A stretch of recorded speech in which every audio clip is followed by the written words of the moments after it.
안녕하세요. 김호준입니다. 술렁이는 국정원 직원들. 어제자 중앙일보 기사 제목입니다. 상사로 모시는 분들이 검찰에 끌려가는 모습에 마음이 착잡하다. 직원들 사기가 뚝 떨어졌다. 직원들 회의감이 커질 수밖에 없다. 기사가 전하는 국정원 직원들 분위기입니다. 그래서요. 국정원 직원들 마음이 착잡한 게 국민들 책임입니까? 해서는 안 되는 일을 해서 책임자들이 마땅한 처벌을 받는데 그 직원들 착잡한 걸 왜 국민들이 듣고 있어야 하나요? 국정원의 불법에 착잡하고 회의감이 드는 국민들 마음을 어쩌고요. 정보기관이 털리는 건 세계 웃음거리라는 이야기도 전합니다. 진짜 세계적인 웃음거리는 정보기관이 댓글 공작하고 합성사진이나 만들어 뿌리는 거죠. 국정원 개혁이 제대로 안착할지 회의적이다. 기사는 그렇게 끝을 맺습니다. 그래요? 국정원 직원들이 술렁이니까 다른 정권에서 또 바뀔 거니까 어차피 국정원 개혁이 힘드니까 쓸데없는 짓을 한다는 건가요? 아니면 살살 하자는 겁니까? 여기서 접자는 건가요? 이 기사의 목적이 뭡니까? 김어준의 질문이었습니다.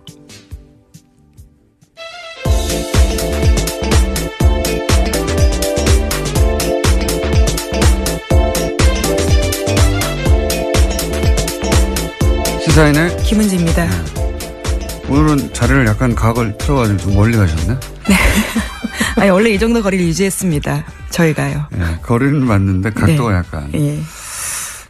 이 국정원 댓글 공작 얘기 나오는데 댓글 공작하니까 이제 기사에 한두 줄 댓글 쓰는 거다. 이렇게만 물론 그것도 있어요. 근데 그렇게만 생각해서 대단한 게 아니다 이런 인식이 있어요. 실제로 보면.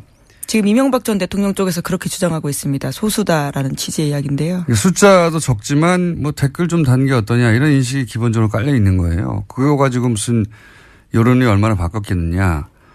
그렇게 아무것도 안 바뀔 거고 효과가 없으면 왜 국정원 사이버사령부 기무사 총동원했겠어요. 아무 효과도 없는데. 예. 그게 아니다. 이게 이제 7년 전쯤에 이 4대 보험 받는 곳에서 댓글 공작을 한다고. 예.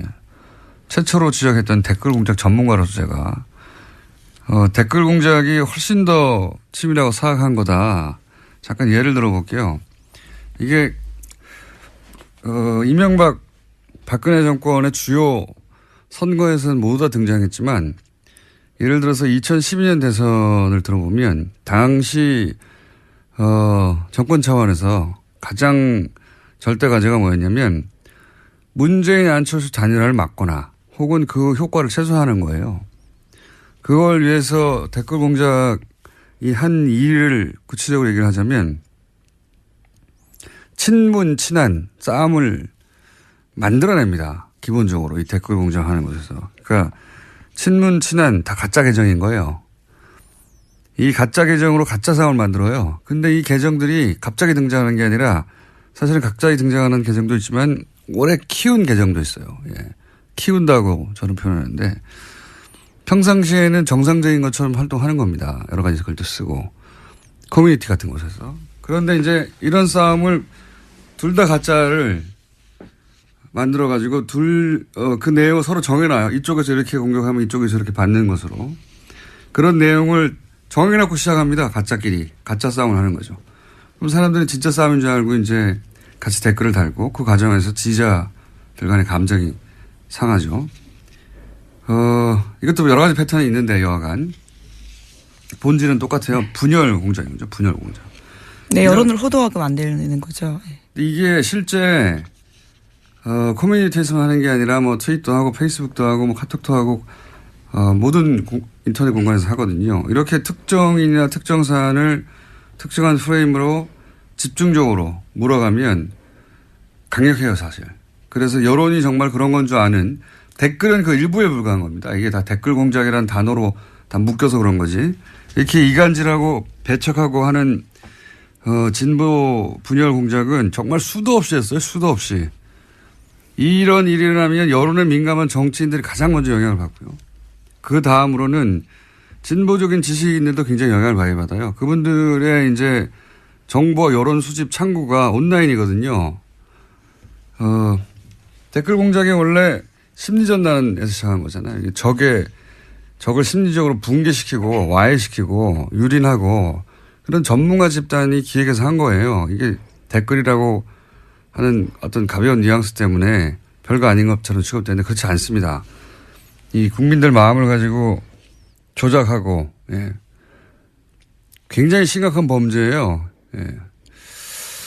자, 이 부분에 대해서 국정원이 한 일이 엄청난데 그거 외에도 많지만 여기 관해서 이제 수사를 하고 이제 국정원 원장들도 다 지금 박근혜 정부 하에서 국정원장들이 다 구속될 위기에 처해 있잖아요. 예. 네, 지금 현재로서 그런데요.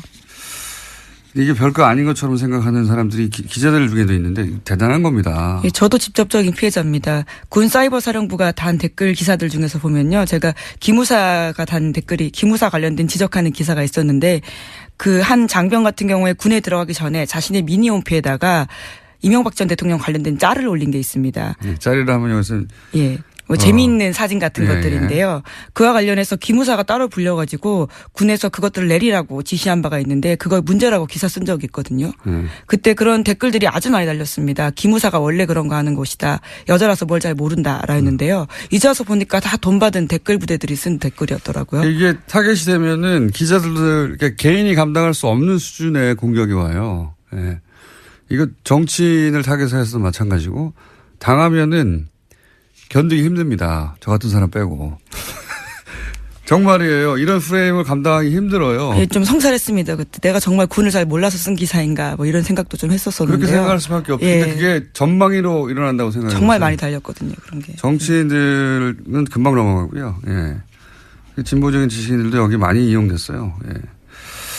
어쨌든 이게 별거 아닌 것처럼 하는 다루는 기자들도 정치인도 다 문제예요. 실제 이 실상을 알면 엄청난 겁니다. 지금 드러난 건 빙산의 일각에 불과해요, 사실. 자, 뉴스 합시다. 예, 첫 번째는요. 네, 어제 운영표 전 보건복지부 장관의 2심 선고가 있었습니다. 법원은 삼성물산과 제일모직의 합병 과정에서 청와대 개입이 있었다라고 판단했는데요. 1심에서는 이와 관련된 특별한 판단을 하지 않았는데 2심에서는 판단이 나온 겁니다. 물론 형량 같은 경우에는요. 문영표 전 장관은 1심과 똑같은 징역 2년 6개월이 나왔습니다. 이게 이제 핵심이 1심에서는 박근혜 전 대통령이 지시했냐 안 했냐를 따지지 않았는데 2심에서는 지시했다고 이제 판단했어요. 이게 삼성 합병이 그 이재용 부회장 입장에서 당시에 당면한 과제 현안이었고 이게 이제 박근혜 전 대통령이 지시했다는 걸 법원이 판단했다는 얘기는 뇌물의 대가성, 예. 대가성에 해당되는 건데 이걸 대통령이 지시했다고 판단했으니까 이제 큰일 난 거는 이재용 부회장이에요. 재판은 문영표 전 복지부 장관 재판이지만 제가 보기에 여기서 가장 큰 영향을 받는 것은 이재용 부회장입니다. 예. 어떡합니까 이거? 예. 현재 2심이 계속 진행되고 있습니다. 이재용 부회장 같은 경우에도요. 이제 어쨌든 한쪽 고리, 예. 뇌물의 대가성에 해당되는 이재용 부회장의 현안을 대통령이 지시했다라고 재판부가 판단했으니까 가장 큰 영향을 받는 건 제가 보기엔 이재용 부회장이고 어떡하죠? 큰일 났네요 그쪽에선. 네, 그런 뉴스입니다. 자 다음 뉴스는요. 네, 어제 이화여대 학사비리 관련된 2심 선고도 있었는데요. 최순실 씨는 1심과 같은 징역 3년을 선고받았습니다. 그 밖에 이화여대 교수 등도 모두 감형 없이 1심과 똑같은 선고를 받았는데 어제 재판부는 최순실 씨에게 이렇게 이야기했습니다.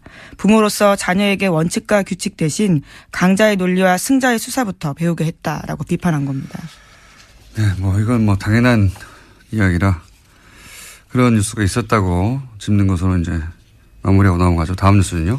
네, 이명박 정부 자원외교 관련된 뉴스가 또 나왔는데요. 오늘 아침 서울신문이 보도했습니다. 멕시코 볼레오 강산 투자가 이미 수조 원대 손실이 나고 있는데 그럼에도 불구하고 제대로 된 검증 없이 계속해서 굴러가고 있어서 2조 원 가까이 세금이 문제가 되고 있다라는 건데요. 이제까지 회수한 돈은 2천억 원에 불과하다라고 합니다.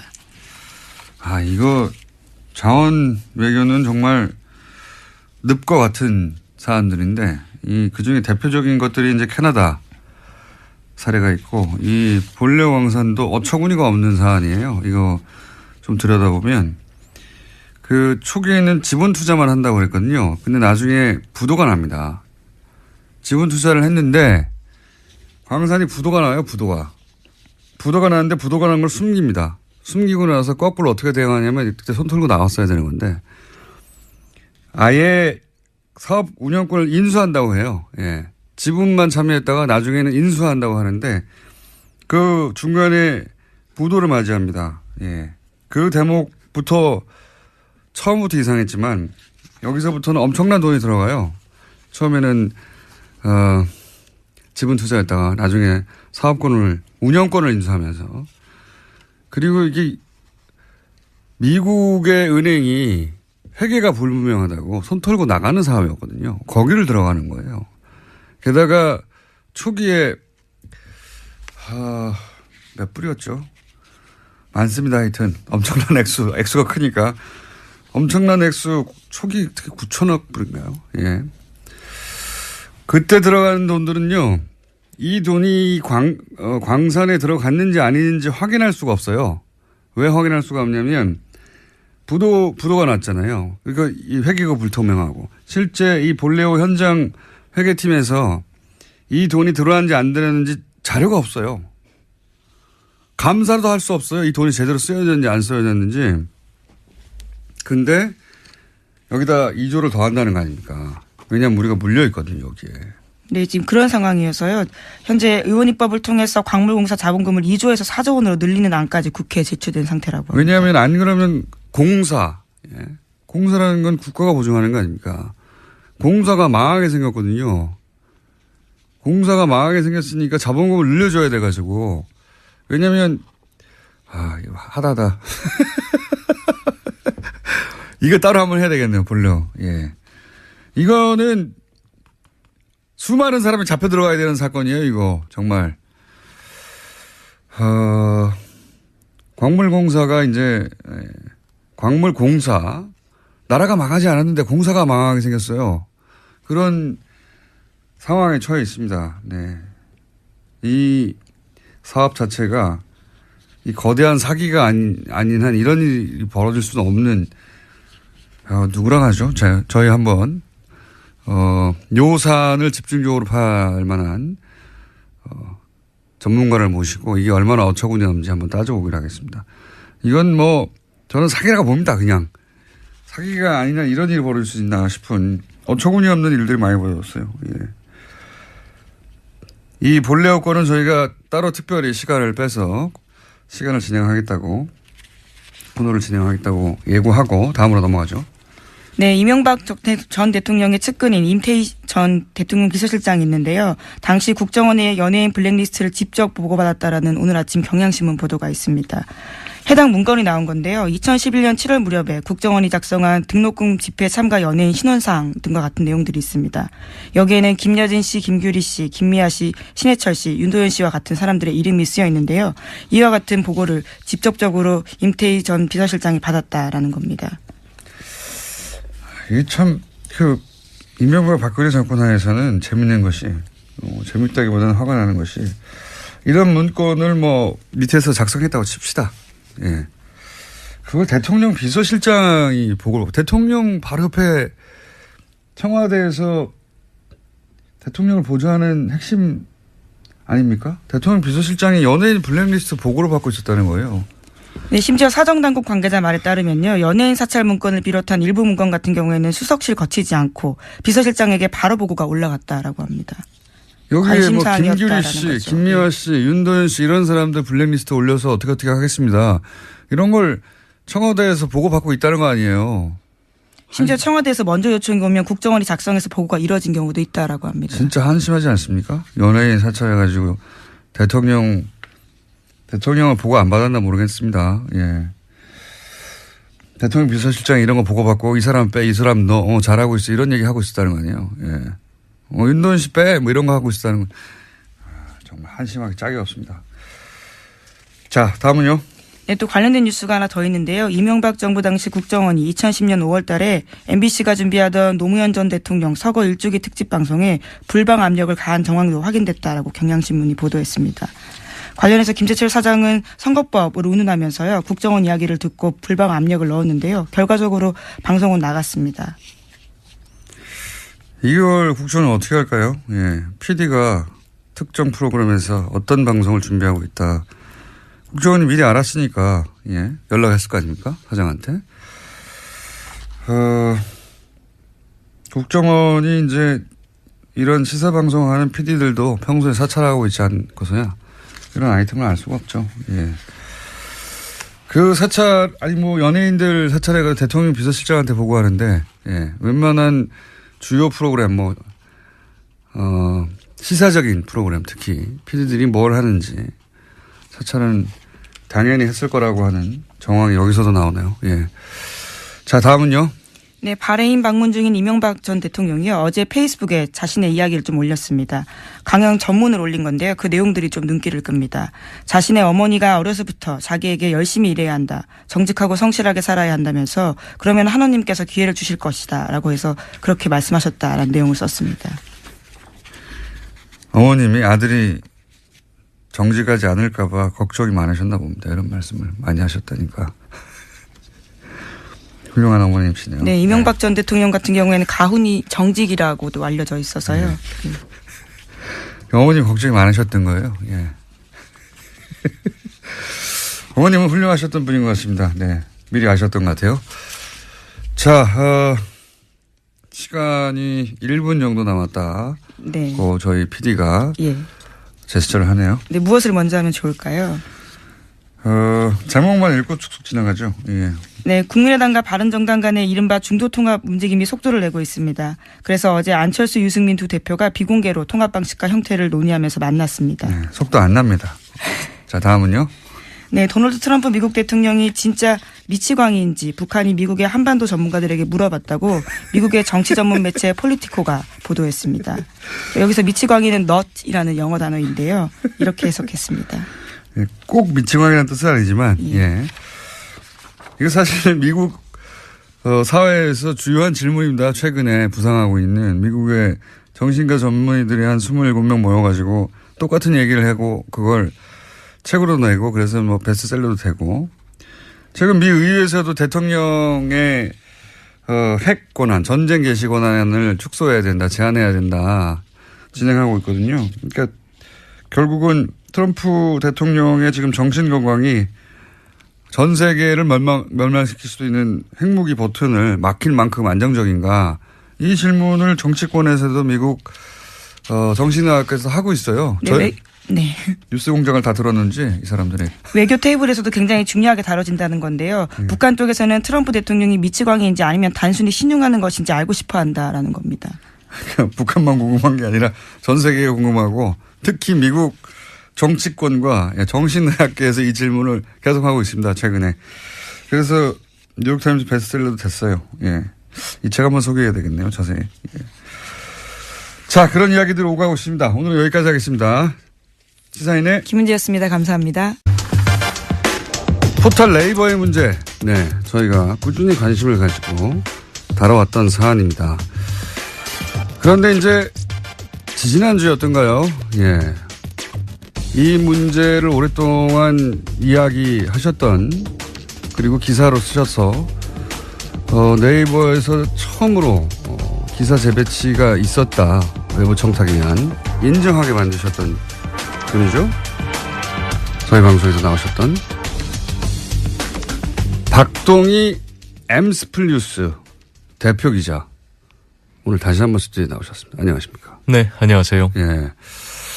지난번에 나오셔가지고 이제 그 외부 청탁에 의해서 네이버 기사 재배치가 있었다는 이야기. 네네. 물론 지면으로는 쓰셨지만 네네. 예, 엠스풀 이라고 하는 엠스풀 뉴스가 큰 매체는 아니잖아요. 그렇습니다. 그래서 그렇게 널리 퍼져나가지 않았던 뉴스였는데 네네. 뉴스공장에 나오신 다음에 전화 좀 받으셨을 것 같은데. 꽤 많이 받았습니다. 네, 여기저기 더 출연해달라는 뭐 제안도 많이 왔었는데요. 그거 말고 협박 같은 네. 건 없어요? 너 죽을래? 이런 거. 뭐 실질적으로 회사에 들어오는 게 있었죠. 네, 아, 그렇군요. 불이익 같은 게 있었죠. 네. 네. 여러 가지. 네. 네. 네. 고소당하고 싶냐? 서초동 자주 드나들고 싶어? 이런 이야기에 가까운 그런 얘기 있었을 거라고 봐요. 예. 그런데 거기서 그치지 않고 이제 한 방을 더 하시려고 나오셨어요. 예. 오늘은 어떤 이야기입니까? 네, 네이버의 외부 청탁연 기사 재배치는 이미 기사화됐고 또 뉴스공장을 통해서도 많은 분에게 알려졌는데요. 예. 저희가 취재했던 건 기사 재배치도 재배치지만 네이버 이 직원의 예. 좀 더 구체적으로 설명하면 이 에디터와 예. 특정 업체 유착 관계에 관해서 계속 취재해 왔고 어느 정도 저희가 밝혀냈습니다. 지난 시간에 얘기했던 것은 네이버가 외부 기관의 네네. 청탁에 의해서 기사를 잘 안 보이도록 그 기관이 불편해하는 기사는 안 보이도록 재배치한다. 네네. 그런 보도였고 네이버가 그걸 인정을 처음으로 했었죠. 네네. 예. 그런데 이번에는 그보다 좀 더 구체적으로 네. 그때는 기관이었는데 이번에는 업체. 네네. 예. 업체 단위와 그때는 이사였는데 이제는 네. 그보다 더 아래 에디터 단위. 네네. 구체적으로. 네네. 유착이라고 볼 수 있는 관계가 있다. 그렇습니다. 사실 네이버 에디터와 이 업체 간의 유착 관계에 대해서는 그동안에 끊임없이 의혹이 제기돼 왔었는데요. 뭐 네이버가 저희 보도 나가기 전까지 기사 재배치 그런 건 있을 수 없다라고 했습니다만 기사 나가자마자 바로 사과를 하고 인정을 했었거든요. 근데 이 업체와 에디터 간의 이 부적절한 관계에 대해서 만약에 다시 한번 보도가 된다면 네이버가 어떤 반응을 볼지 모르겠는데요. 결과적으로 업체가 에디터에게 향응을 제공하고 이 에디터가 이 업체의 뒤를 봐줬다는 내용입니다. 그렇군요. 네. 자, 이게 그러면은 훨씬 상시적일 수 있는 사안인데. 네네. 그렇죠. 네. 예. 청탁을 해서 기사 재배치가 있었다는 건 문자로 잡아냈지 않습니까? 그렇습니다. 네. 그때는 구체적인. 그래서 인정할 수밖에 없었던 사안인데 에디터는 뭘 할 수 있는 사람들이죠? 기사 재배치를 할 수 있는 사람들. 그렇습니다. 네. 아, 그렇군요. 네네. 기사 재배치나 뭐 기사가 잘 보이게 안 보이게 일면에 이런 걸 할 수 있는 권한을 가진 사람들. 그렇습니다. 편집 권한을 가지고 있다고 보시면 좋을 것 같습니다. 막강한 권한을 가진 사람들인데 이 에디터와 특정 업체와 유착 관계. 네네. 그게 밝혀지면 그러면 기사 노출에 대한 신뢰도, 공정성. 네네. 당연히 큰 문제가 생기는 거죠. 그렇죠. 이 기사 재배치가 어떻게 보면 언론 농단이라고 보게 된다면 이 만약에 이 업체와 에디터 간의 관계가 이 부적절한 관계가 사실로 드러나게 된다면 이거는 글쎄요. 포털의 거대 권력이 언론을 떠나서 이제 본인들의 자사 이익과 직원 이익을 위해서 이 포털의 공정성을 이용한다고 봐도 포털의 힘을 이용하는 거죠. 포털은 이미 뭐 대한민국에서 가장 강력한 미디어니까요. 네네.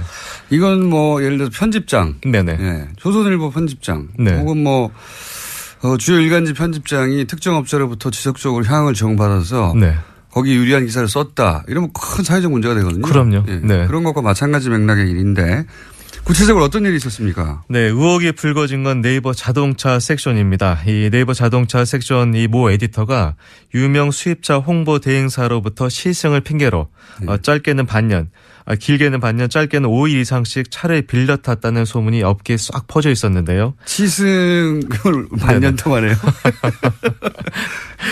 네, 그래서 고마운 곳이네요, 홍보 대행사가. 근데 뭐 시승차라고 하니까요. 근데 한술 더 떠서 이 업체 대표 차를 이 에디터가 자기 와이프 차로 속이고 1년가량 탔다라는 제보가 들어왔거든요. 6개월 정도도 아니고 어떤 거는 아예 와이프 차라고 하고 아예 시승차를 1년 동안 제공받기도 했다. 그렇습니다. 그리고 뭐 한술 더 떠서 이 자동차 업계 관계자들이 이 에디터가 집으로 부르면 집에 찾아가서 이 파티를 열기도 했다고 하는데요. 아주 많은 관계자가 이 집에 찾아갔다고 합니다. 막강한 힘이네요. 그러니까 그러니까 업체 한 곳이 아니라 여러 업체들이. 그러면서 그 업체들이 자신들의 차량을 이렇게 시승차라는 명목으로 뭐 짧게는 며칠, 길게는 6개월 혹은 1년도 제공하고. 아주 좋네요. 너무 친해서 그런 거 아니에요, 그냥? 근데 이게 재미난 게요. 예. 이게 만약에 이 사람이 기자라고 한다면, 현직 기자라고 한다면 시승을 할 수 있겠죠. 왜 시승기를 써야 되니까.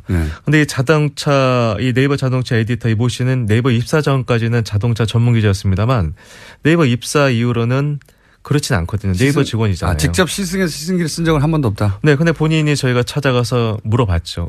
이 시승차를 이렇게 오랫동안 타고 또 네이버 에디터 굳이 그 특정 업체 시승차를 탈 필요가 있느냐. 본인 역시도 제가 그 차를 시승한 건 사실이지만 시승기는 쓴 바가 없다. 네, 그러니까 이게 직무 연관성과는 관계가 없지 않느냐. 아하. 얘기를 하는데 그렇다면 왜 시승차를 굳이 6개월 1년씩 탔냐. 네.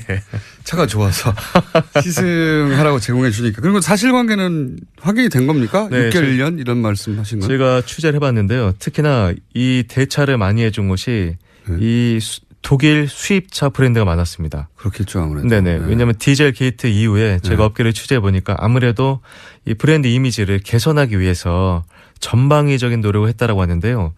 저희가 이 길게는 6개월 정도 차를 이 대차 이 시승차로 줬다는 그 이 독일 브랜드를 찾아갔는데 시승차를 빌려준 적은 있다. 6개월은 아니고 10일 정도 된다라고 해서 저희가 그러면 서류를 좀 볼 수 있냐 했더니 관련 서류가 있긴 한데 보여드릴 수는 없다. 네, 그런 얘기를 했는데 더 저희가 석연치 않았던 건 뭐냐면요. 이 독일 이 자동차 브랜드가 큰 문제가 됐던 이 수입차 브랜드였었는데 이 업계에서는 언제부터인가 이 브랜드의 긍정적인 이미지의 포스나 기사들이 네이버에 많이 등장했다. 네네, 이런 얘기가 들렸습니다. 이게 그러면 6개월간 혹은 뭐 1년 가까이 이렇게 시승차를 특정 시승차를 계속 시승했다는 것은 제보를 받고 이제 취재를 시작하신 거죠? 네, 제보를 받고 취재를 했고요. 근데 제보 중에서 뭐 틀린 것도 많이 있으니까요. 그래서 저희가 여러 자료나 서류를 다 취합을 하고 직접 대면 취재를 했었는데요. 제가 이 사건에서 가장 큰 문제는 이제 수입차 브랜드지만 이 업체 대표의 차를 본인이 몰고 다녔다는 의혹이었었는데요. 아예 예를 들어서 수입차 홍보 대행사 네네. 대표의 차를 수입차는 아니었었고요. 제가 취재 중 이 네이버 에디터에 와이프 차가 있었어요. 이것이 독일 브랜드인데 근데 이분이 이 차를 본인 와이프 차라고 소개를 하고 다녔어요. 근데 이분이 이 SNS나 블로그를 굉장히 많이 하신 분이라서 차량을 3대를 소유하고 계신데 유독 이 차량만 번호판을 가렸어요. 계속해서. 네. 다른 사람 지인이 이 에디터 와이프의 차를 찍었을 때도 본인 블로그가 있는데도 이상하게 이 차만 다 포토샵이 처리가 돼 있었습니다. 이게 뭐 부인의 사생활 보호로 해서 그럴 수도 있는데. 네. 그런데. 네, 저희도 그렇게 생각을 했는데요. 취재 결과 이 에디터 이 와이프의 차는 이게 이 유명 자동차 오디오 장착업체 대표의 차였습니다. 네. 제가 차량 등록이 그쪽으로 돼 있었다? 네, 차량 자동차 회사가 아니라 자동차 오디오 회사의 그렇죠. 네. 그 회사의 대표 명의로 돼 있던 네. 대표의 차였었는데 이게 참 재미난 게 뭐였었냐면요. 이 네이버 에디터가 문제 차를 물기 시작한 게 지난해 9월이었습니다. 많은 자료에도 나와 있는데요. 하지만 이 에디터로 차 명의가 이전된 건 올 8월입니다. 거의 1년 동안 이 유명 자동차 오디오 장착 업체 대표의 차를 몰고 다녔던 겁니다. 거의 1년 동안. 네네. 부인이. 그렇죠. 네. 그리고 번호판을 가리면서. 네네. SNS에서는. 그래서 아마 알고는 확인된 사항이고. 확인된 사항이고. 네네. 그러니까 자동차뿐만 아니라 자동차 관련한 업체들. 네네. 로부터 이런 특혜 혹은 뭐 서비스라고 해야 되나요? 이런 걸 제공받았을 개연성이 상당하네요. 그래서 저희가 이 6개월은 확인된 건 아니죠, 아직은. 6개월은 아직까지는 확인된 건 아닙니다만 이 차 유명 이 자동차 오디오 장착업체 대표의 차를 1년간 몰고 다니는 사실을 확인을 했습니다. 그거는 확인이 됐다. 네네. 혹시 에디터에게 네네. 부인의 차량이 이런 상황인 것은 알고 있었냐고 물어보셨어요? 네, 물어봤습니다. 그랬더니 뭐라고 합니까? 후배 차를 이 중고차로 네. 샀다라고만 얘기하고 그 이후로는 연락을 끊었는데요. 네, 후배 차를 그러니까 오디오 업체 사장이 후배일 수도 있다는 얘기네요. 뭐 두 분의 사이가 친했던 걸로는 보입니다만은 친했던 걸로 보입니다만 어쨌거나 샀는데 명의는 1년 동안 변경하지 않았다. 그거는 설득력이 좀 떨어지지 않을까요? 근데 이 유명 이 자동차 오디오 업체 대표의 얘기는 이건 내 차가 아니다. 나도 시승만 했을 뿐이다. 전혀 모른다. 네, 이런 답변을 들려줬습니다. 네. 그분 말이 사실이라면 누구 말이 맞는지 모르겠지만 네. 오디오 업체 사장님의 말이 맞다면 본인 명의로 샀지만 사실은 차량을 시승만 하고 제공했다. 네네. 이렇게 볼 정황이네요. 근데 이게 이 김영란법 이후로 이 자동차 매체 기자들도 48시간 이상 시승차를 탈 수 없거든요. 네. 그런데 물론 네이버가 언론사가 아니어서 김영란법에 해당은 되지 않습니다만 아무리 그래도 1년여간에 이걸 시승기를 탔다 보면은 이거는 좀 설득력이 떨어지지 않을까 싶습니다. 말이 안 됩니다. 네네. 그런 구체적인 상황이 좀 나왔군요. 예. 근데 지금은 자동차 관련 섹션만 얘기하고 있습니다만 네네. 구체적으로 잡힌 게 그거라서 다른 분야도 이런 의구심을 가져볼 만한데요. 예. 그 다른 분야 얘기하기 전에 그러면 대가성이 있느냐. 보통 이제 정치권에서 나오는 얘기인데 그런 얘기를 할 때 그런 업체나 혹은 그런 브랜드의 자동차들이 네이버에서 긍정적으로 혹은 자주 노출되었다는 게 확인돼야 되잖아요. 그렇습니다. 그것도 입증하기는 쉽지 않습니다. 예. 그렇습니다. 이 업체 대표가 뭐 차를 그냥 줬을 리는 없을 거고요. 네. 대가가 있지 않았을까 한번 확인을 해봤습니다. 저희가 취재하는 과정에 이 업체 대표가 이 포스트란 걸 작성합니다. 이 포스트가 뭐냐면 페이스북이랑 비슷하다고 보시면 되는데요. 페이스북과 비슷한. 그 페이스북과 블로그가 좀 합쳤다라고 볼 수가 있는데 네이버가 네이버만의 서비스인가 보죠? 그렇습니다. 네. 근데 이 업체 대표가 작성한 포스트를 네이버 자동차 섹션에 올리게 되면 사람들이 많이 볼 수 있는 곳에 이 에디터가 배치했다라는 의혹을 지금 받고 있는데요. 이 두 분 사이가 뭐 친했다 손 쳐도 그건 또 상관없는 얘기죠. 그렇죠. 네네. 이 네이버 에디터가 이 특정 업체 차 대표 차를 몰고 다니기 시작한 시점부터 이 업체 대표의 이 포스트가 이 네이버 자동차 주요 부분에 더 자주 배치된 것만은 제가 확인을 하였습니다. 네. 캡처도 자주 하셔야 되겠는데. 민원연과 같이 작업을 좀 해보셔야 될 것 같아요. 영광입니다. 민원연은 초 단위로 캡처하기 시작했거든요. 네네. 예, 이게 포탈은 어마어마한 생태계라서 시간이 좀만 지나도 어떻게 되는지 기록을 찾을 수가 없어요. 그렇습니다. 예, 그래서 초 단위로 기록해야 됩니다. 모조리 다 캡처하고 언제 무슨 일이 있을지 모르거든요. 그래서 되돌아가가지고 몇 월 며칠 날 몇 시부터 몇 시까지 무슨 일이 있었지 캡처한 거를 확인해야 비로소 입증할 수 있으니까요. 그 의혹을. 당사자들은 그럼 물론 사실이 아니라고 하겠네요. 그렇죠? 네네, 그렇습니다. 자, 이런 이야기를 하기 시작하면, 무척 곤란한 처지에 처하실 수도 있겠습니다. 여러모로. 네네. 그런 징후가 보이고 있습니까? 뭐, 네이버가 워낙 큰, 거대 권력이잖아요. 네, 그렇기 때문에 저희가 요즘에 좀 힘든 점이 많은 것이 이제 제가 작은 언론사고 또 열심히 기사를 쓰긴 합니다만 그 기사의 노출 빈도가 떨어지거나 하게 되면 혹시 이게 보복성이 아닌가 이런 느낌을 좀 받을 수도 있고요. 스스로. 그냥 기사가 인기 없어서 그럴 수도 있어요. 그게 가장 큰 이유가 아닐까 싶습니다.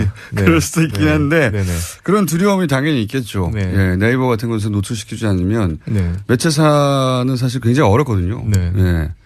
그럼에도 불구하고 이런 기사를 계속 쓰시는 이유는 그동안 들은 이야기가 너무 많기 때문입니까?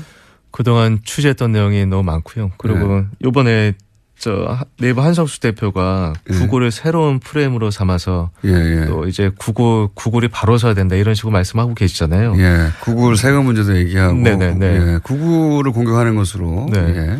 근데 그 전에 기사 재배치 건도 저희가 취재를 오랫동안 했기 때문에 네이버 한성수 대표 분명히 알고 있었고 이 건 역시도 네이버 이 법무팀이나 홍보팀에 이 취재 내용이 들어간 것으로 알고 있는데 그렇겠죠. 네, 네이버 홍보실은 지금까지 단 한 번도 답변을 한 적이 없습니다. 무려 7개월 동안 단 한 차례도 답변을 들려주지 않았는데 저희가 네이버 내부 관계자로부터 들은 거는 저희가 작은 실수를 범했을 때 바로 역공에 들어오기 위해서 답변을 주지 않는 것이라고 했는데요. 그렇겠죠. 당연히. 네, 저는 이 모든 사건의 몸통이 한성숙 대표라고 보고 있고요. 그 이야기를 지난번에도 하셨는데 그 두 차례나 이제 네이버 대표님을 직접 거론하셨기 때문에 네네. 왜 그렇게 생각하시는지 다음에 말씀해 주시죠. 알겠습니다. 예, 아주 어려운 싸움을 시작하셨습니다. 네, 본인에게 여러모로 어려움을 안겨줄 아주 어려운 싸움을 시작하셨는데 저희가 계속 불러드릴게요. 네, 감사합니다. 저희가 계속 불러드리겠고 오늘은 요 사안까지만 하겠습니다. 앞으로도 뭐 많다고 하는데 네이버의 특정 에디터가 업체와 유착이 의심된다. 예, 그쪽으로부터 제공받은 차량을 이용한 정황이 있고 네네. 일부는 확인하였다. 네. 그 대가로 포스트라고 하는 서비스가 더 자주 혹은 잘 보이도록 노출된 정황도 있다. 네. 이 대목을 오늘 짚으셨고요. 한 1, 2주마다 한 번씩 나오셔야 될 것 같기도 합니다. 아, 그럼 저의 영광입니다. 예. 오늘은 여기까지만. 원래는 야구 전문 기자입니다. 야구 전문 기자로 아주 유명한 분이었고 실제 네이버에서 야구 칼럼을 쓰셔서 저도 자주 봤습니다만 굉장히 인기 있었던 기자인데 지금 갑자기 탐사 보도 기자가 되어가지고 네이버를 향해 취재를 이렇게 쓸 수 있었던 것도 사실은 네이버에 실제 글을 기고하고 직접 계약하고 오랫동안 네이버 에디터들과 활동을 하셨잖아요. 그죠? 그렇습니다. 네. 이렇게 오랫동안 일하면서 제가 느낀 것들이 많이 있었고요. 또 네이버라는 좋은 포털, 정말 좋은 직원들이 많은데요. 그분들이 다시 초심으로 돌아가서 이 공정 포털을 만들었다는 마음. 그리고 라이벌인 다음 카카오만 봐도 이런 일 없거든요. 없는지 아닌지는 모르겠습니다. 네네. 적어도 본인이 직접 겪은 것은 네이버에서 아니라 몇 가지 앞으로 더 문제 제기를 하실 것 같고요. 어려움에 처하실 가능성이 매우 높습니다. 그럴 때마다 준법조인은 저에게 연락을 주시고 그리고 아는 변호사도 소개해드릴 수 있고요. 네, 본인도 여러 가지로 주의하시고요. 네, 명심하겠습니다. 네. 자, 오늘은 여기까지 하겠습니다. 네, 다음 시간 예약해두고 지금까지 엠스프레 박동희 대표 기자였습니다. 감사합니다. 네, 고맙습니다. 자, 시간이 짧아서 그냥 소개 안 하고 진행하겠습니다. 3분만 있으면 되는 걸 왜 이렇게 시간을 많이 잡으셨어요? 앞에 얘기 재밌더만. 7분. 7분. 너무 길다. 7분 남았네요. 3분이면 딱 좋은데. 누군지 소개하지 않고 바로 사안으로 들어가겠습니다. 그렇죠. 양모 씨 나오셨습니다. 양모 변호사. 준법조인이세요? 근데? 밖에서 나 깜짝 놀랐네. 준법조인이에요. 제가 깜짝 이런 또 이상한 또 소문을 지기를 가지셨나? 원래 이 재판정 오래 드나들면. 그렇지. 어제도 받으셨지, 참. 공직선거법 위반으로. 그게 벌써 5년 전, 6년 전 사이인데 아이도 재판하고 있습니다. 깜짝 놀랐어요, 저도. 사건문을 잊어먹었는데, 근데. 자, 오늘 무슨 사건입니까? 오늘 이화여대 학사비리 관련해서 최순실 씨 어제 재판 또 항소심 결론이 나왔거든요. 뭐 결론은 똑같아요. 정말 오늘 6분밖에 없으니까 빨리 해주세요. 하나도 틀리지 않고 실형 3년 그대로 유지가 됐고, 그다음에 최경희 총장이나 그 강경숙 전 산업대학원장 또 그대로 2년 실형 유지가 됐습니다. 그 남궁옥 학사처장이었죠. 다 실형 유지가 되고 다 똑같은데 왜 나왔어요? 다 똑같아요. 오늘? 이거 하자 그러셨잖아요. 박동희 기자하고 더 얘기 길게 할 걸 그랬네요. 그러게 말이에요. 다 똑같습니다. 1심과 똑같습니다. 1심과 똑같아요.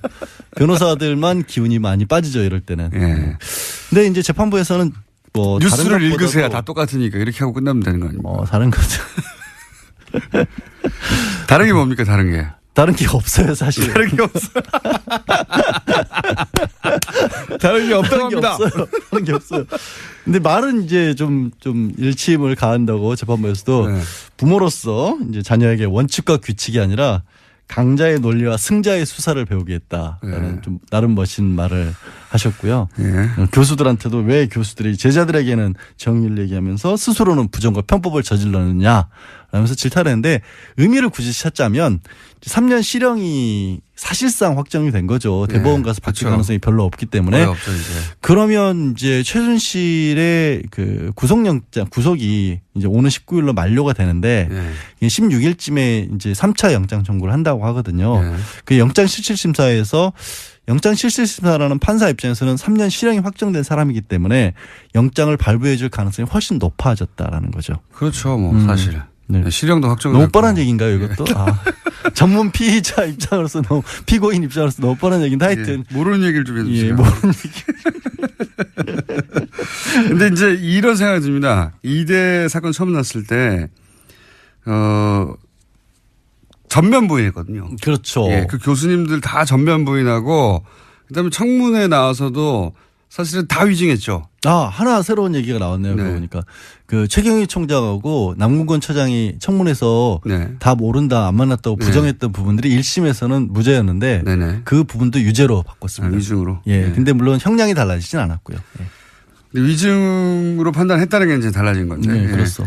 그때 이제 모든 교수님들이 다 부인하고 절대 그런 일 없다고 하고 뭐 그런 일 없다는 얘기를 뭐 몇 개월간 했죠. 교육부 네. 감사 결과는 이미 나와 있었는데 네. 검찰보다도 수사가 아닌 상황에서도 이미 인정이 된 사안을 국회에 나와서 교수님들께서 네. 온 국민이 지켜보는데 다 아니라고 하는 바람에 1월 달에 최순실 네. 청문회 할 때 그때 다 아니라고 그랬죠. 그때 제가 이제 특검 수사 시작되면 이분들 다 분다. 그때 우리도 경고를 했었잖아요. 예. 특검하고 교육부하고 많이 다르다. 학교에서 하시는 일대로 하다간 큰일 난다. 취조실 들어가시면 네. 다 이때 사실 교수님들 이런 게 있거든요. 본인들이 항상 학생들이나 누군가를 대상으로 가르치고 본인들이 가르치는 것에 대해서 이제 반론을 제기받는 경우가 드물고. 그때 제가 네. 그런 얘기 들었었죠. 교수님들을 의뢰인으로 삼았을 때 굉장히 어려움을 겪었던 적이 많다. 제가 이렇게 이 사안이 이렇게 돌아가는 게 아닙니다라고 하면 그게 아니라 당신이 잘못 알고 있는 거다. 가르치려고 하시고. 네. 그 혹시 그런 일이 이번에도 반복된 게 아닌가 싶어요. 아니 그래서 예언을 했었잖아요. 네. 검찰 들어가면 다 소용없고. 큰일 날 것이다. 다 소용없고 다 그게 털리게 돼 11개월 있다고. 전 일이네요. 그러고 보니까. 벌써 1년이 다 돼갑니다. 자, 그러면 이렇게 3분 만에 다 끝났어요. 아까 제가 얘기했잖아요. 3분이면 충분하다고. 그러니까 우리가 6분을 드린 게 얼마나 깁니까? 네. 아유, 정말. 컵라면 2개 드셔야 됩니다. 최순실 씨가 고영태 씨한테 이 모든 사태가 고영태한테 자신이 당해서 그런 거라고. 그거는 이제 있잖아요. 고영태 씨가 재판을 받고 있는데 지난번에는 최순실 씨의 재판에 고영태 씨가 주로 증인으로 나왔었고 네. 고영태 씨가 인천 세관장을 추천하는 과정에서 2,200만 원 네. 가량을 받았다는 혐의로 재판을 피고로서 받고 있는데 네. 최순실 씨가 증인으로 나온 겁니다. 네. 그렇게 증인으로 나오다. 증인으로 안 안 나오는 분이. 본인은 네. 안 나오려고 그랬는데 네. 이 얘기를 합니다. 법정에서. 저 사람 사실 뭐 전과도 있는 사람인데 고영태가 네. 전과도 있는 사람인데 국회의원 33명이 탄원서를 내줬다는 게 너무 기가 막혀서 나왔다라고 하면서 본인이 굉장히 억울하다고 강변을 네. 했고요. 재미있는 표현을 또 씁니다. 고영태 씨가 2,200만 원 받은 적 없는데 200만 원 가량 상품권을 받아서 네. 내가 최순실 씨한테 전달해 줬다 그랬더니 내가 그런 거 받을 군번이 아니다. 최순실은 다녀왔는데. 액수에 많고 적음을 따지지 않더라고요, 보니까. 아니 근데 본인은 얘기를 한 거죠. 200만 원 정도 내가 받을 사람이 아니다. 200만 원이라고 뿌리칠 사람이 아닌 거죠. 그런 거였나요? 그러니까 본인은 그렇게 얘기했어요. 주는 거는 다 받는 분인 것 같던데. 그리고 나와서 이제 국정농단 관련해서 계속해서 반복하고 있는 주장이긴 합니다만 이 고영태한테 나도 당한 사람이다. 그러니까요. 예. 그러니까 변호사가 이 프레임으로 계속 밀고 나가고 증인 있어요. 신문을 하는 과정에서 국정농단이라는 얘기를 꺼내자마자 버럭하면서 그 단어 쓰지도 말라. 고영태가 기획한 것에 일부 검사들과 언론사가 예. 속아 넘어가서 내지는 합작을 해서 우리를 이렇게 공경에 처하게 만들었다라는 거죠. 고영태 씨가 그러니까 대통령도 움직이고 장관도 그렇죠. 움직이고 다 한 거죠, 다. 혹시 고영태 씨한테 뭐 이렇게 넘어간 거예요? 저는 고영태 씨가 개인적으로 이 펜싱하는 후배라서 좀 간접적으로 알거든요. 펜싱은 본인이 펜싱도 합니까? 저 펜싱 선수 출신이에요. 저도. 아니 초등학교 때 아니 대학교 때까지. 진짜로? 서울시 아마추어 선수였어요. 아마추어. 네. 취미 활동 같은 거 얘기하지 말고. 취미 활동 선수라니까 왜 이래요? 이 프레임으로 최순실과 일관되게 밀고 나가잖아요. 최순실 씨가. 이게 0.1%라도 재판부에 의해 받아들일 가능성이 있습니까? 재판부는 받아들일 생각을 아예 없고요. 예. 이거 정치적인 얘기인 거죠. 근데 하나는 말씀드려야겠다. 아까 최순실 3년 받은 게 이게 좀 이상한 상황인 게 이거를 사건을 병합해서 심리를 하지는 않고 이게 내용이 워낙 다르니까 학사비리는 학사비리대로 따로 그다음에 뇌물이라든가 직권남용 부분은 따로 재판부에서 재판을 하고 있잖아요. 이렇게 될 경우에는 나중에 판사님들이 판결할 때 굉장히 힘들어하십니다. 그러니까 다 같이 모아서 재판을 하면 다 뭉뚱그려서 몇 년이라고 선고를 해야 되는데 따로따로이다 보니까 이걸 그냥 내버려두고 합산을 시킬까? 양지열 변호사였습니다. 저였어요. 둘 다 가짜를 만들어가지고 그 내용을 서로 정해놔요. 이쪽에서 이렇게 공격하면 이쪽에서 이렇게 받는 것으로. 그런 내용을 정해놓고 시작합니다. 가짜끼리. 가짜 싸움을 하는 거죠. 그럼 사람들은 진짜 싸움인 줄 알고 이제 같이 댓글을 달고 그 과정에서 지지자들 간의 감정이 상하죠. 이것도 여러 가지 패턴이 있는데 여하간. 본질은 똑같아요. 분열 공작이죠. 분열 공작. 네, 여론을 호도하게 만드는 거죠. 이게 실제 커뮤니티에서만 하는 게 아니라 뭐 트윗도 하고 페이스북도 하고 뭐 카톡도 하고 모든 인터넷 공간에서 하거든요. 이렇게 특정인이나 특정 사안을 특정한 프레임으로 집중적으로 몰아가면 강력해요, 사실. 그래서 여론이 정말 그런 건 줄 아는 댓글은 그 일부에 불과한 겁니다. 이게 다 댓글 공작이라는 단어로 다 묶여서 그런 거지. 이렇게 이간질하고 배척하고 하는 진보 분열 공작은 정말 수도 없이 했어요. 수도 없이. 이런 일이 일어나면 여론에 민감한 정치인들이 가장 먼저 영향을 받고요. 그 다음으로는 진보적인 지식인들도 굉장히 영향을 많이 받아요. 그분들의 이제 정보와 여론 수집 창구가 온라인이거든요. 댓글 공작이 원래 심리전단에서 시작한 거잖아요. 적을 심리적으로 붕괴시키고 와해시키고 유린하고 그런 전문가 집단이 기획해서 한 거예요. 이게 댓글이라고 하는 어떤 가벼운 뉘앙스 때문에 별거 아닌 것처럼 취급되는데 그렇지 않습니다. 이 국민들 마음을 가지고 조작하고 굉장히 심각한 범죄예요. 자, 이 부분에 대해서 국정원이 한 일이 엄청난데 그거 외에도 많지만 여기 관해서 이제 수사를 하고 이제 국정원 원장들도 다 지금 박근혜 정부 하에서 국정원장들이 다 구속될 위기에 처해 있잖아요. 네, 지금 현재로서 그런데요.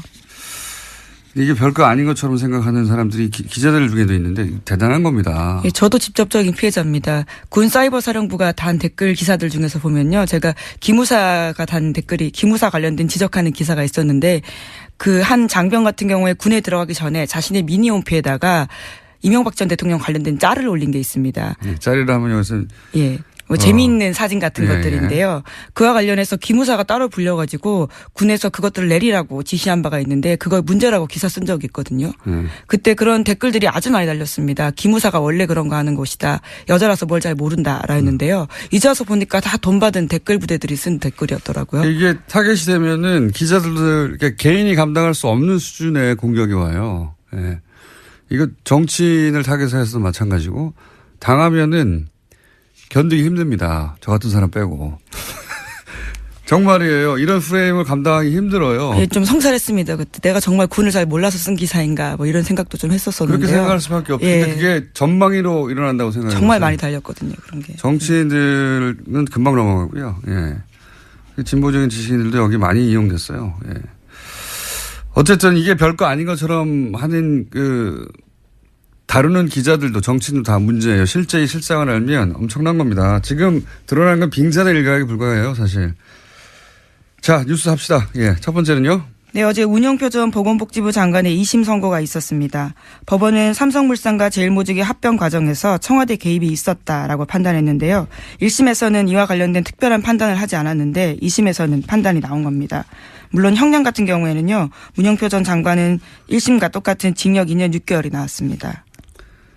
이게 이제 핵심이 1심에서는 박근혜 전 대통령이 지시했냐 안 했냐를 따지지 않았는데 2심에서는 지시했다고 이제 판단했어요. 이게 삼성 합병이 그 이재용 부회장 입장에서 당시에 당면한 과제 현안이었고, 이게 이제 박근혜 전 대통령이 지시했다는 걸 법원이 판단했다는 얘기는 뇌물의 대가성, 예. 대가성에 해당되는 건데 이걸 대통령이 지시했다고 판단했으니까 이제 큰일 난 거는 이재용 부회장이에요. 재판은 문영표 전 복지부 장관 재판이지만 제가 보기에 여기서 가장 큰 영향을 받는 것은 이재용 부회장입니다. 예. 어떡합니까, 이거? 예. 현재 2심이 계속 진행되고 있습니다. 이재용 부회장 같은 경우에도요. 이제 어쨌든 한쪽 고리, 예. 뇌물의 대가성에 해당되는 이재용 부회장의 현안을 대통령이 지시했다라고 재판부가 판단했으니까 가장 큰 영향을 받는 건 제가 보기엔 이재용 부회장이고, 어떡하죠? 큰일 났네요, 그쪽에선. 네, 그런 뉴스입니다. 자, 다음 뉴스는요. 네, 어제 이화여대 학사비리 관련된 2심 선고도 있었는데요. 최순실 씨는 1심과 같은 징역 3년을 선고받았습니다. 그 밖에 이화여대 교수 등도 모두 감형 없이 1심과 똑같은 선고를 받았는데 어제 재판부는 최순실 씨에게 이렇게 이야기했습니다. 부모로서 자녀에게 원칙과 규칙 대신 강자의 논리와 승자의 수사부터 배우게 했다라고 비판한 겁니다. 네, 이건 당연한 이야기라 그런 뉴스가 있었다고 짚는 것으로 이제 마무리하고 넘어가죠. 다음 뉴스는요. 네, 이명박 정부 자원외교 관련된 뉴스가 또 나왔는데요. 오늘 아침 서울신문이 보도했습니다. 멕시코 볼레오 강산 투자가 이미 수조 원대 손실이 나고 있는데 그럼에도 불구하고 제대로 된 검증 없이 계속해서 굴러가고 있어서 2조 원 가까이 세금이 문제가 되고 있다라는 건데요. 이제까지 회수한 돈은 2천억 원에 불과하다라고 합니다. 이거 자원 외교는 정말 늪과 같은 사안들인데 그중에 대표적인 것들이 이제 캐나다 사례가 있고 이 볼레오 광산도 어처구니가 없는 사안이에요. 이거 좀 들여다보면 그 초기에는 지분 투자만 한다고 그랬거든요. 근데 나중에 부도가 납니다. 지분 투자를 했는데 광산이 부도가 나요. 부도가 나는데 부도가 난 걸 숨깁니다. 숨기고 나서 거꾸로 어떻게 대응하냐면 그때 손 털고 나왔어야 되는 건데 아예 사업 운영권을 인수한다고 해요. 예. 지분만 참여했다가 나중에는 인수한다고 하는데 그 중간에 부도를 맞이합니다. 예. 그 대목부터 처음부터 이상했지만 여기서부터는 엄청난 돈이 들어가요. 처음에는 지분 투자했다가 나중에 사업권을 운영권을 인수하면서 그리고 이게 미국의 은행이 회계가 불분명하다고 손 털고 나가는 사업이었거든요. 거기를 들어가는 거예요. 게다가 초기에 몇 불이었죠? 많습니다. 하여튼 엄청난 액수가 크니까 엄청난 액수 초기 특히 9천억 불인가요? 예. 그때 들어가는 돈들은요. 이 돈이 광산에 들어갔는지 아닌지 확인할 수가 없어요. 왜 확인할 수가 없냐면 부도가 났잖아요. 그러니까 이 회계가 불투명하고 실제 이 볼레오 현장 회계팀에서 이 돈이 들어왔는지 안 들어왔는지 국정원이 이제 이런 시사 방송하는 PD들도 평소에 사찰하고 있지 않고서야 이런 아이템을 알 수가 없죠. 예. 그 사찰 연예인들 사찰에 대통령 비서실장한테 보고하는데 예. 웬만한 주요 프로그램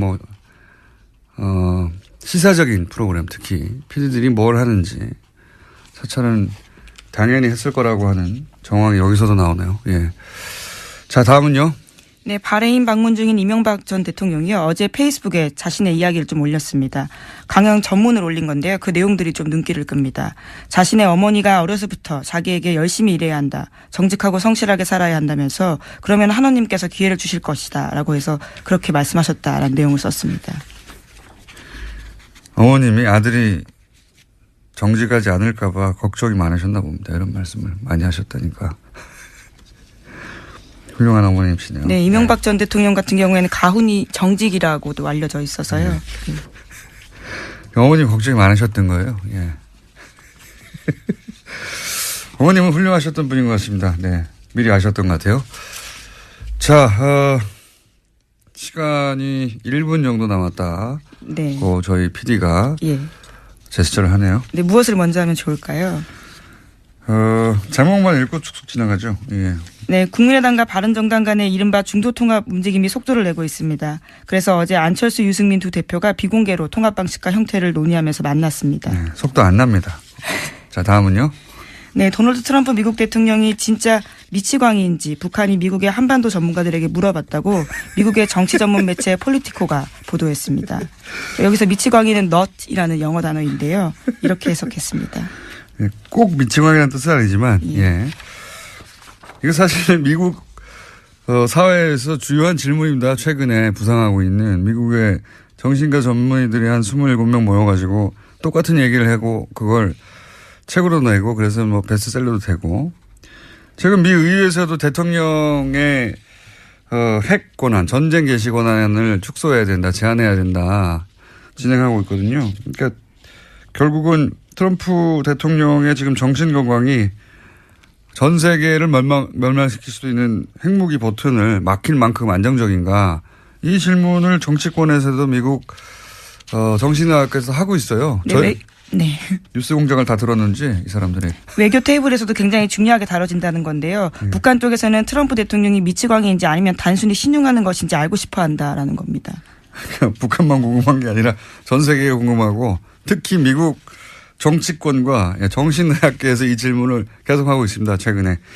그래서 뉴욕타임즈 베스트셀러도 됐어요. 예. 이 책 한번 소개해야 되겠네요. 자세히. 예. 자, 그런 이야기들 오가고 있습니다. 오늘 여기까지 하겠습니다. 시사인의 김은지였습니다. 감사합니다. 포털 네이버의 문제. 네, 저희가 꾸준히 관심을 가지고 다뤄왔던 사안입니다. 그런데 이제 지지난주였던가요? 예. 이 문제를 오랫동안 이야기하셨던 그리고 기사로 쓰셔서 네이버에서 처음으로 기사 재배치가 있었다. 외부 청탁에 의한 인정하게 만드셨던 분이죠. 저희 방송에서 나오셨던 박동희 엠스플뉴스 대표 기자. 오늘 다시 한번 스튜디오에 나오셨습니다. 안녕하십니까. 네, 안녕하세요. 김호준입니다. 술렁이는 국정원 직원들. 어제자 중앙일보 기사 제목입니다.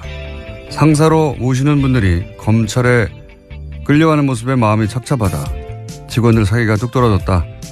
직원들 회의감이 커질 수밖에 없다. 기사가 전하는 국정원 직원들 분위기입니다. 그래서요. 국정원 직원들 마음이 착잡한 게 국민들 책임입니까? 해서는 안 되는 일을 해서 책임자들이 마땅한 처벌을 받는데 그 직원들 착잡한 걸 왜 국민들이 듣고 있어야 하나요? 국정원의 불법에 착잡하고 회의감이 드는 국민들 마음을 어쩌고요. 정보기관이 털리는 건 세계 웃음거리라는 이야기도 전합니다. 진짜 세계적인 웃음거리는 정보기관이 댓글 공작하고 합성사진이나 만들어 뿌리는 거죠. 국정원 개혁이 제대로 안착할지 회의적이다. 기사는 그렇게 끝을 맺습니다. 그래요?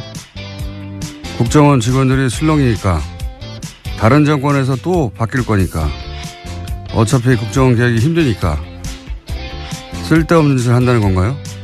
아니면 살살 하자는 겁니까? 여기서 접자는 건가요? 이 기사의 목적이 뭡니까? 김어준의 질문이었습니다.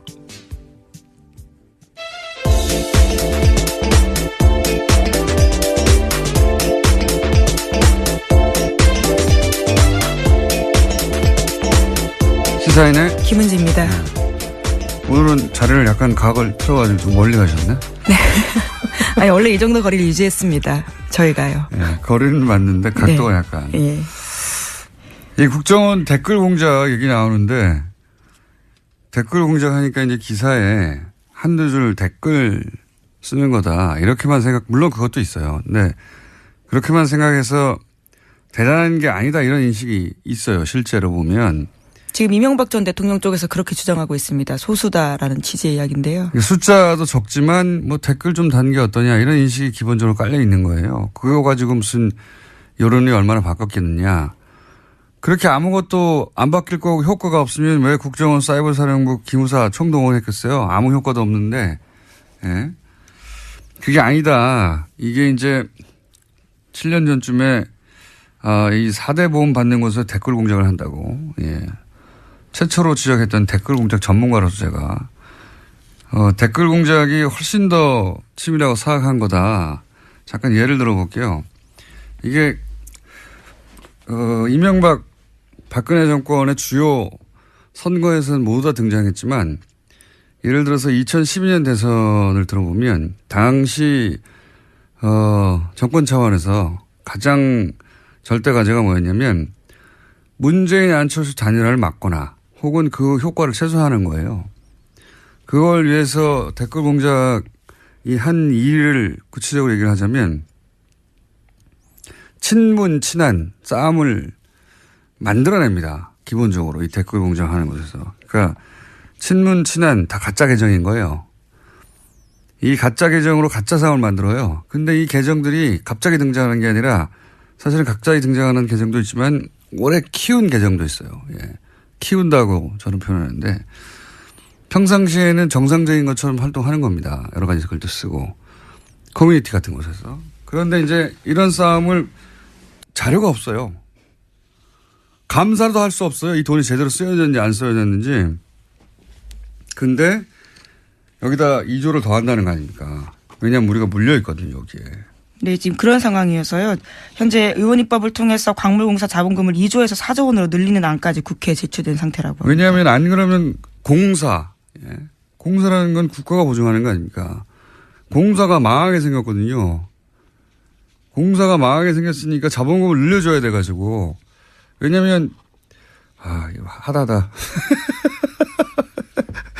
이거 따로 한번 해야 되겠네요, 본령. 예. 이거는 수많은 사람이 잡혀 들어가야 되는 사건이에요, 이거. 정말. 광물공사가 이제, 광물공사. 나라가 망하지 않았는데 공사가 망하게 생겼어요. 그런 상황에 처해 있습니다. 네. 이 사업 자체가 이 거대한 사기가 아닌 한 이런 일이 벌어질 수는 없는, 누구랑 하죠? 저희 한번, 요산을 집중적으로 팔 만한, 전문가를 모시고 이게 얼마나 어처구니 없는지 한번 따져보기로 하겠습니다. 이건 뭐, 저는 사기라고 봅니다, 그냥. 사기가 아니라 이런 일이 벌어질 수 있나 싶은 어처구니 없는 일들이 많이 벌어졌어요. 예. 이 본래 여건은 저희가 따로 특별히 시간을 빼서 시간을 진행하겠다고, 코너를 진행하겠다고 예고하고 다음으로 넘어가죠. 네, 이명박 전 대통령의 측근인 임태희 전 대통령 비서실장이 있는데요. 당시 국정원의 연예인 블랙리스트를 직접 보고받았다라는 오늘 아침 경향신문 보도가 있습니다. 해당 문건이 나온 건데요. 2011년 7월 무렵에 국정원이 작성한 등록금 집회 참가 연예인 신원사항 등과 같은 내용들이 있습니다. 여기에는 김여진 씨, 김규리 씨, 김미아 씨, 신해철 씨, 윤도현 씨와 같은 사람들의 이름이 쓰여 있는데요. 이와 같은 보고를 직접적으로 임태희 전 비서실장이 받았다라는 겁니다.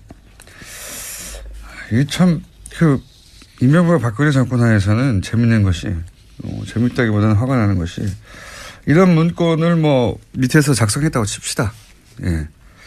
그걸 대통령 비서실장이 보고, 대통령 바로 옆에 청와대에서 대통령을 보좌하는 핵심 아닙니까? 대통령 비서실장이 연예인 블랙리스트 보고를 받고 있었다는 거예요.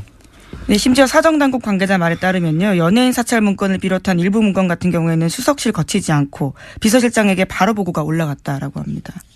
여기에 김규리 씨, 김미화 씨, 윤도현 씨 이런 사람들 블랙리스트 올려서 어떻게 하겠습니다. 이런 걸 청와대에서 보고받고 있다는 거 아니에요.